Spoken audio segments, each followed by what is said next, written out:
नमस्ते फ्रेंड। आज की वीडियो में मैं लेकर आई हूँ, देखिए सुंदर सा ये स्टोरेज बैग जिसे मैंने बनाया है पुरानी साड़ियों से। और देखने में ये काफ़ी सुंदर है और इसके अलावा इसमें स्पेस भी काफ़ी है। और इसमें हम ना केवल ब्लैंकेट रख सकते हैं, आपके पास पुराने कई कपड़े हों तो वो भी रख सकते हैं। और ये विंटर का सीज़न जा रहा है तो वूलन क्लॉथ भी इसमें आप स्टोर करके रख सकते हैं। तो ये काफ़ी सुंदर सा ये रेडी हुआ है। आज की वीडियो में मैं आपको यही बताऊंगी कि कैसे मैंने रेडी किया है। तो यहाँ पर देखिए, मैंने ये पुरानी साड़ी ली है। इसमें चूहे ने कई जगह पे कट कर दिया था, तो यूज़फुल ये नहीं थी, तो इसीलिए मैं इस फैब्रिक का इस्तेमाल कर रही हूँ। तो मैं इसे मेन फैब्रिक की तरह इस्तेमाल करूँगी। और ये है देखिए दूसरी पुरानी साड़ी, इसका कुछ फैब्रिक मैंने इस्तेमाल कर लिया है पुरानी वीडियोज़ में, और अब मैं इसका इस्तेमाल करूँगी लाइनिंग की तरह। तो यहाँ पर देखिए, मैंने ये दो मतलब पार्ट रेडी किए हैं और इसमें मैंने राइस बैग की मतलब अटैच कर दिया है। अभी इनकी क्या लंबाई चौड़ाई वो मैं बाद में आपको बता दूंगी। तो यहाँ पर देखिए, मैंने एक ट्रांसपेरेंट ये पन्नी ली है और ये थोड़ी सी थिक है और मजबूत पन्नी है, तो इसका मैं इस्तेमाल करूँगी। साथ ही देखिए, मैंने साड़ी का जो बॉर्डर है वो कट करके निकाल दिया है और इस तरह की मैंने दो पट्टी रेडी की है। तो देखिए, एक पट्टी मैंने एक साइड में रखी है और दूसरी पट्टी दूसरी साइड में, और यहाँ पर देखिए मैं सिलाई लगा दूँगी। और साथ ही देखिए, जो प्लास्टिक की जो पन्नी है वो मैं साड़ी के बीच में रखकर तब मैं उस पर सिलाई लगाऊंगी। तो देखिए 17.5 इंटू 6 इंचेस का ये पार्ट रेडी हो जाएगा। तो यहाँ पर देखिए, मेरी सिलाई जो है वो कंप्लीट हो गई है और दोनों साइड में मैंने देखिए सिलाई लगा दी है। जो प्लास्टिक वाली ट्रांसपेरेंट जो पन्नी है वो उसको मैंने कपड़े के बीच में रखा है, और इससे क्या होगा, उसको मजबूती मिल जाएगी और सिलाई करने में दिक्कत नहीं होगी। तो इस तरह से देखिए, जो आगे का जो फ्रंट पार्ट है वो रेडी हो गया है। अब मैं दिखा रही हूँ 1.5 इंच का मैंने इसमें से जो पार्ट है ना वो अलग करके कट कर दिया, क्योंकि वो थोड़ा सा एक्स्ट्रा था। तो यहाँ पर ये कुल मिला के 18 इंटू 17 इंचेस का ये पार्ट रेडी हो गया है। अब देखिए, मैंने क्या किया है, जो राइस बैग है उसका मैंने पट्टी लेकर इसे देखिए मैंने पिन के हेल्प से उसको अटैच कर दिया है। और अटैच करने के बाद फिर मैं इस पर सिलाई लगाऊंगी। तो यहाँ पर देखिए पिन अटैच हो चुकी है। अब देखिए, सिलाई मशीन में मैं लगा रही हूँ सिलाई। तो इस तरह से चारों तरफ सिलाई लगानी है, और एक जब पार्ट रेडी हो जाएगा तो दूसरा पार्ट भी इसी तरह से रेडी कर लेना है। अगर आप चाहें तो राइस बैग की जगह फोम और जो बुकरम होती है उसका भी आप इस्तेमाल कर सकते हैं। तो मैंने यहाँ पर मजबूती के लिए, राइस बैग मेरे पास था तो इससे मजबूती भी मिल जाएगी, इसीलिए मैंने इसका इस्तेमाल किया है। तो यहाँ पर देखिए, मैंने दोनों साइड में सिलाई लगा ली है।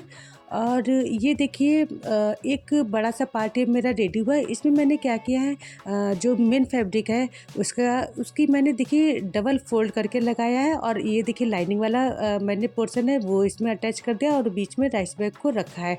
तो इस तरह से देखिए, ये दूसरा पार्ट है, इसमें भी देखिए मैंने लाइनिंग लगा दी, बीच में राइस बैग रख दिया है, और ऊपर जो है सबसे जो बॉर्डर के साथ मैंने फैब्रिक को रखा है।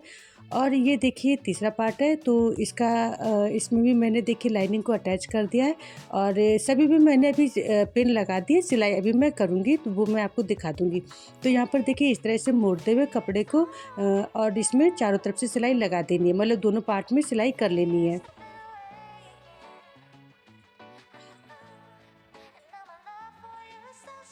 और यहाँ पर देखिए चौथा है, जो ये बेस वाला पार्ट है तो उसको मैंने रेडी किया है। तो यहाँ पर भी देखिए बीच में राइस बैग रख के ऊपर मैंने मेन फैब्रिक रख के और पीछे लाइनिंग लगाई है। तो इस तरह से यहाँ पर भी मैंने पिन को लगा दिया है, और अब करनी है सिलाई। तो लाइनिंग को अटैच करने के लिए इस पर सिलाई लगानी है, तो उसको मैं अब कंप्लीट कर रही हूँ।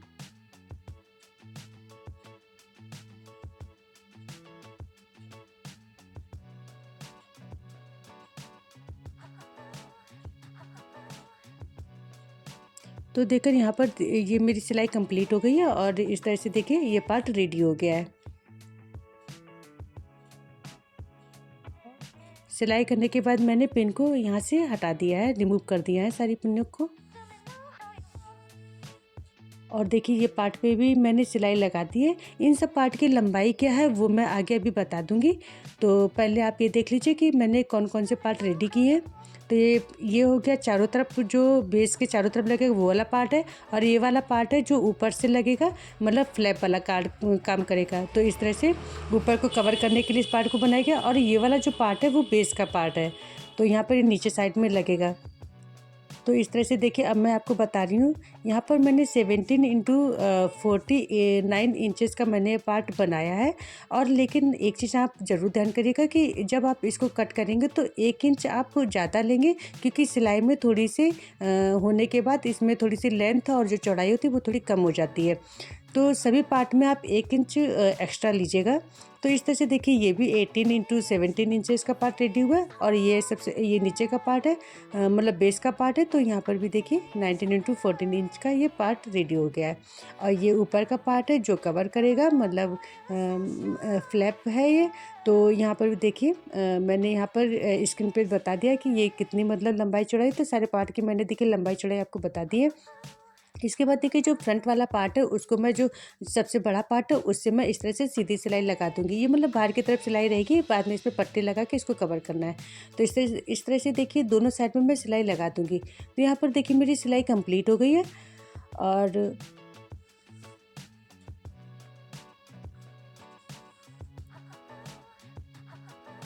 तो यहाँ पर देखिए ये नीचे वाला पार्ट है, मतलब बेस वाला पार्ट है। तो यहाँ पर देखिए मैंने सेंटर पॉइंट ले लिया है, और इसको लेने के बाद जो दूसरा वाला पार्ट है उसका भी मैं सेंटर पॉइंट निकाल लूँगी, और निकालने के बाद उन दोनों को मिलाते हुए तब उनको अटैच करूँगी। तो इस तरह से देखिए रखते हुए उन पर मतलब सेंटर पॉइंट को निकाल लेना है।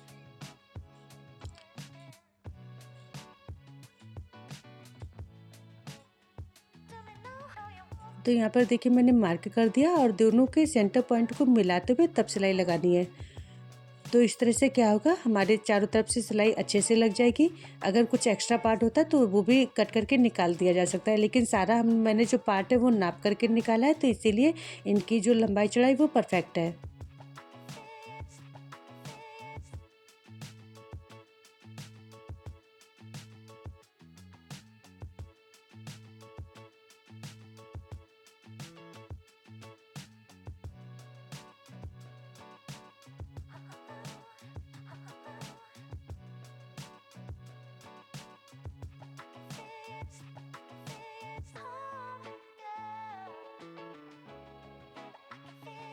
तो यहाँ पर एक जो ध्यान देने वाली बात ये है कि ये साड़ी वाला फैब्रिक है, तो हमें ये जो मेन फैब्रिक मैंने इस्तेमाल किया है वो डबल फोल्ड मैंने इस्तेमाल किया है सभी जगह पे, मतलब सभी पार्ट में।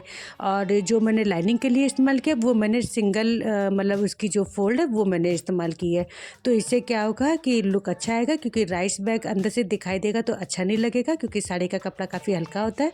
तो ये देखिए मैंने जो वेस्ट है वो मैंने चारों तरफ से पिन की हेल्प से अटैच कर दिया, और यहाँ पर देखिए सिलाई उसकी कंप्लीट मैं करूँगी। तो इस तरह से क्या करना है, चारों तरफ से सिलाई लगा देनी है।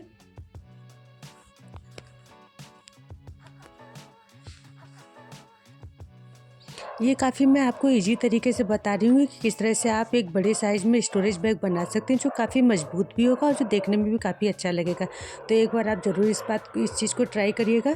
तो आगे भी मैं आपको बता दूँगी कि कैसे इस तरह से बनाना है। और इस तरह से देखिए ये जो बेस है वो मैंने अटैच कर दिया है, और ये देखने में कुछ इस तरह का लग रहा है। और अब क्या करना है, जो ऊपर वाला साइड है, जो फ्लैप है उसको रेडी करना है। तो पहले मैं क्या करूँगी, इसका जो कॉर्नर वाला हिस्सा उन साइड को मैं अटैच कर दूँगी, मतलब इस पर सिलाई लगा दूँगी। तो इससे क्या होगा, जो मेन फैब्रिक है और जो अंदर की लाइनिंग है वो और अच्छे तरह से अटैच हो जाएगी, और उसको मजबूती भी मिल जाएगी।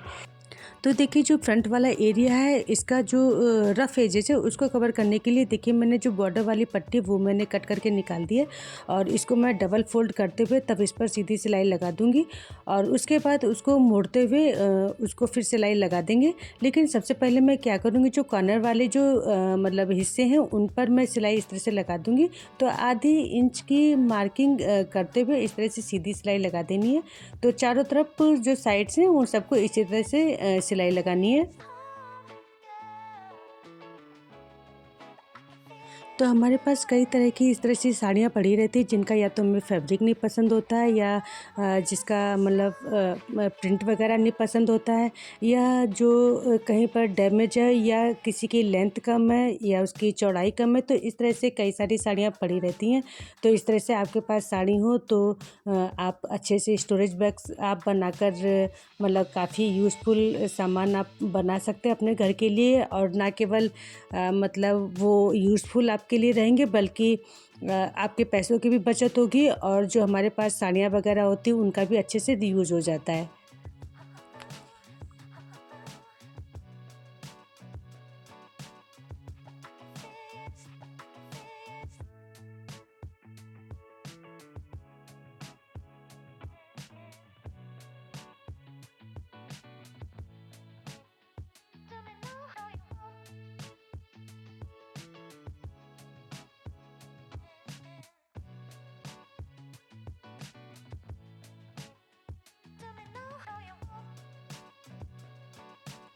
तो यहाँ पर देखिए चारों साइड जो है ना उसकी सिलाई कंप्लीट हो गई है। तो देखिए 1 2 3 और ये देखिए 4 यहाँ पर इस तरह से देखिए चारों साइड की हमने सिलाई कंप्लीट कर ली है।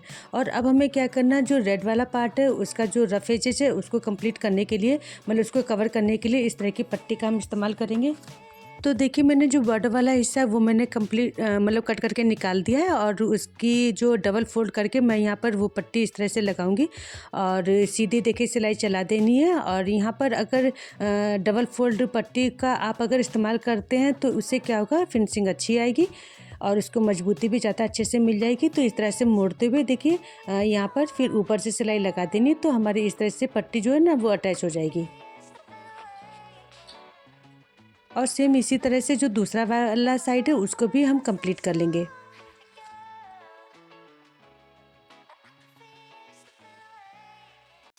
तो आपको ये वीडियो अगर मेरा अच्छा लग रहा हो, मतलब अब तक में आपको अच्छा लगा, यूज़फुल लग रहा हो ये पार्ट, तो मेरे चैनल को सब्सक्राइब कर लीजिएगा। इसी तरह की वीडियोस आपको और अच्छी मिलेंगी। और साथ ही मुझे कमेंट करके भी बताइएगा कि ये आपको कैसा लग रहा है। लाइक करिएगा, साथ ही शेयर भी करिएगा। तो देखिए मैंने ये चारों साइड आपको दिखा दी हूँ। देखिए ये सारी जो कॉर्नर है वो मैंने कंप्लीट कर लिए हैं और साथ ही जो रेड वाली पट्टी वाला कॉर्नर वो भी मैंने कंप्लीट कर लिया। काफ़ी अच्छी फिनिशिंग आई है। और देखिए मैंने 4 इंच की ये पट्टी और ली है मैंने। तो अब इसका इस्तेमाल क्या करना है, चारों तरफ चारों तरफ नहीं, 3 साइड में इस पट्टी को मैं अटैच करूँगी। तो इस तरह से देखिए डबल फोल्ड ये पट्टी है उसको रखते हुए 3 साइड में मैं इस पर सिलाई लगा दूँगी। और सिलाई लगाने के बाद सेम जैसे मैंने पहले सिलाई करने के बाद उसको फोल्ड करके अटैच करना, इसी तरह से मैं 3 साइड में इसी तरह से इस पट्टी को अटैच कर दूँगी।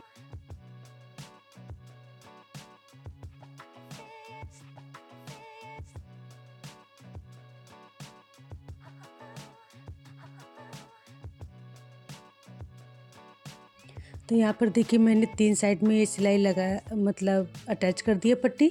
और जो चौथा साइड है वो मैंने छोड़ दिया क्योंकि वहाँ से मैं ऊपर वाला जो फ्लैप होगा उसको मैं अटैच करूँगी। और यहाँ पर देखिए जब सिलाई हो जाएगी कंप्लीट तो इसके बाद में देखिए इस तरह से मोड़ते हुए उसको पट्टी को अटैच कर देना। तो यहाँ पर देखिए मैंने मोड़ के पट्टी अटैच कर दी है। तो इस तरह से 3 साइड में ये जो पार्ट है वो रेडी हो गया है। और देखिए देखने में भी काफ़ी अब अच्छा लग रहा है।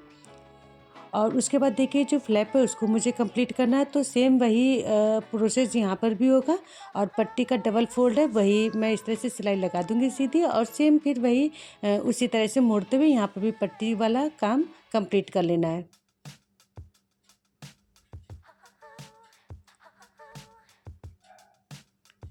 तो यहाँ पर देखिए सिलाई कंप्लीट हो गई है। और देखिए इस तरह से ये पार्ट कुछ रेडी हुआ है। और अब मैं क्या करूँगी, इसको जो मैंने पार्ट छोड़ दिया था जहाँ पर पट्टी को नहीं लगाया गया था वही चौथे जो पार्ट है ना उस पे मैं इस पट्टी को लगा दूँगी।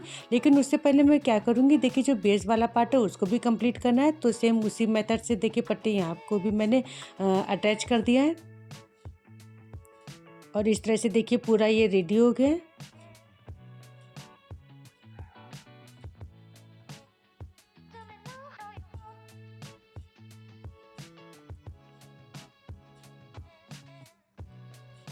अब जो लास्ट काम है वो कंप्लीट करना है। तो यहाँ पर देखिए जो फ्लैप है इस तरह से रखते हुए दोनों पार्ट को अटैच कर लेना है।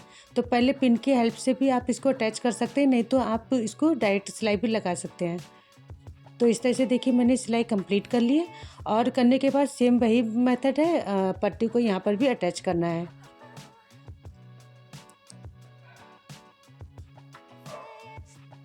तो यहाँ पर देखिए पूरा काम ये कंप्लीट हो गया। वर्क अभी थोड़ा सा वर्क बाकी है, जो मतलब वेलक्रो को लगाना है, तो उसको भी मैं अभी दिखाती हूँ। साथ ही हैंडल है उसको भी लगाना है यहाँ पर, तो वो भी मैं आके बताऊँगी। तो इस तरह से देखिए पट्टी का काम भी कंप्लीट हो गया है। और ये देखिए मैंने एक प्लास्टिक बैग था, थोड़ा सा पार्ट बचा हुआ था, उसका मैं यूज़ कर रही हूँ। अगर राइस बैग है तो आप उसका भी यूज कर सकते हैं। तो यहाँ पर देखिए ये देखिए मैंने एक फैब्रिक का, ये देखिए जो साड़ी का बीच वाला पार्ट था वो मैंने लिया फैब्रिक। यहाँ पर 19 इंच की लंबाई है और साथ ही इसकी 7.5 इंच की ये चौड़ाई है। तो इतना पार्ट मैंने एक लिया है। अब इसका भी मैं डबल फोल्ड कर दूंगी और डबल फोल्ड करने के बाद तब मैं इस फैब्रिक का इस्तेमाल करूंगी। बीच में मैंने प्लास्टिक बैग को रख दिया है और इस तरह से फोल्ड करते हुए यहाँ पर चारों तरफ से सिलाई लगा देनी है। और साथ ही मैं बीच में भी 2 बार सिलाई लगा दूंगी, जिससे कि ये जो ओपन पार्ट है वो भी क्लोज हो जाएगा। तो देखिए एक पार्ट मेरा कंप्लीट हो गया। सेम इसी मेथड से मैं दूसरा पार्ट कंप्लीट कर लूँगी। तो यहाँ मैंने बेल्क्रो को अटैच कर दिया है और मैं अभी इसकी कुछ नाप भी बता दे रही हूँ कि किस तरह से। देखिए ऊपर से मैंने 3 इंच की दूरी ली है तो और यहाँ पर जो मैंने बेल्क्रो लिया है वो 3 इंच की लंबाई है और इसकी जो चौड़ाई है वो 1 इंच की है। तो इस तरह से मैंने 2 पार्ट सेम साइज़ के लिए हैं और दोनों साइड में मैंने अटैच कर दिए हैं। तो उन पर सिलाई लगा देनी है, तो आसानी से हो जाता है। और इसका जो बेल्क्रो का जो दूसरा पार्ट है वो मैंने ऊपर फ्लैप में अटैच कर दिया। तो इस तरह से फ्लैप वाला काम ये कंप्लीट हो जाता है। यहाँ पर भी जब मुझे हैंडल लगाना है तो मैं क्या करूँगी, दोनों का सेंटर पॉइंट लूँगी। ऊपर से वही मैंने 4 इंच का मतलब दूरी लिया और साथ ही बीच में मैंने जो सेंटर पॉइंट है उसको मैंने मार्क कर दिया। और मार्क करने के बाद देखिए हैंडल को बीच में रखते हुए, मतलब उसका भी सेंटर पॉइंट निकालते हुए, फिर उसको जो पिन है उससे मैंने अटैच कर दिया। अब मैं क्या करूँगी, दोनों साइड में इसमें सिलाई लगा दूँगी। तो सेम वही मेथड यहाँ पर भी करना है। यहाँ पर भी देखिए फ्लैप को हैंडल को मतलब इस तरह से रखते हुए सेंटर पॉइंट निकालते हुए फिर इस पर सिलाई लगा देनी है। यहाँ पर देखिए हैंडल वाला वर्क कंप्लीट हो गया है। उसके बाद देखिए इतना ये खूबसूरत रेडी हुआ। इसमें स्पेस तो इतना ज़्यादा है कि आप इसमें कंबल और वूलन क्लॉथ काफ़ी चीज़ें स्टोर करके रख सकते हैं। जो भी बड़े बड़े साइज़ के हो सकते हैं वो भी काफ़ी सामान स्टोर कर सकते हैं। बुक्स, आप बच्चों की पुरानी बुक्स अगर स्टोर करना चाहे वो रख सकते हैं। वूलन क्लॉथ भी आप कर सकते हैं, जैसे कि विंटर जाने वाला है तो आप इसमें काफ़ी चीज़ें स्टोर करके रख सकते हैं। तो अगर मेरा वीडियो आपको अच्छा लगे, यूज़फुल लगा हो तो प्लीज़ मुझे कमेंट करके बताइएगा। साथ ही मेरे चैनल को सब्सक्राइब कर लीजिए और फिर मिलते हैं नेक्स्ट वीडियो में। Thanks for watching.